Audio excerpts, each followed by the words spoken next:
Charles Baudelaire est né le 9 avril 1821 à Paris. Il n'a que 5 ans lorsque son père meurt. Un an plus tard, sa mère se remarie avec le sinistre chef de bataillon Jacques Opic, que le jeune Charles déteste et qui incarne à ses yeux les entraves à tout ce qu'il aime et qui l'anime. Sa mère adorait bien sûr, mais aussi le rêve et la poésie. Le romantisme occupe très tôt une place considérable dans les créations poétiques du jeune Charles et lui suggère de tisser des liens entre le moi et l'autre, entre l'espace urbain et la nature, le mal et la beauté, le bonheur fugitif et l'idéal inaccessible, la violence et la volupté. C'est à l'adolescence que le futur poète trouvera la force de s'opposer au commandant Opic, trop conformiste à son goût qu'il est de toute son âme. Renvoyé du lycée Louis le Grand en 1839, Charles Baudelaire a 17 ans et mène une vie de bohème en opposition avec les valeurs bourgeoises de son beau-père.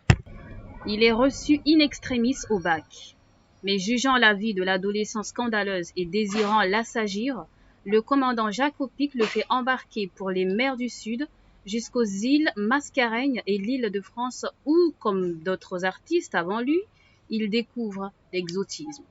Des paysages qui le fascinent et l'enchantent, mais aussi et surtout des beautés plus humaines, des fleurs de volupté qui l'enivrent et qui inspirent son âme de jeune poète, puis l'ensemble de sa courte vie d'adulte et de son œuvre poétique. De retour à Paris en 1842, Charles Baudelaire s'est aguerri. C'est un homme qui revient dans la ville lumière où il s'éprend de la belle et volage Jeanne Duval, une jeune mulâtresse qui lui rappelle aux bons souvenirs de son séjour dans les mers du Sud et avec laquelle il connaît les charmes et les amertumes de la passion amoureuse.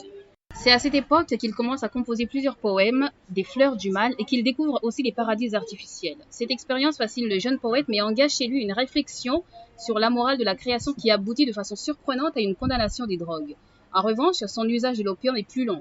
Baudelaire y trouve un adjuvant créatif dont il décrira les enchantements et les tortures dans de nombreux poèmes. Moins de 2 mois après leur parution en 1857, les fleurs du mal sont poursuivies en justice. Le recueil est condamné pour offense morale et religieuse et pour outrage à la morale publique et aux bonnes mœurs, condamnations qui peuvent nous surprendre aujourd'hui. Rongé par la syphilis, le poète meurt le 31 août 1867. Le même jour, il est inhumé au cimetière de Montparnasse dans la même tombe que son beau-père, qu'il haïssait au plus haut point.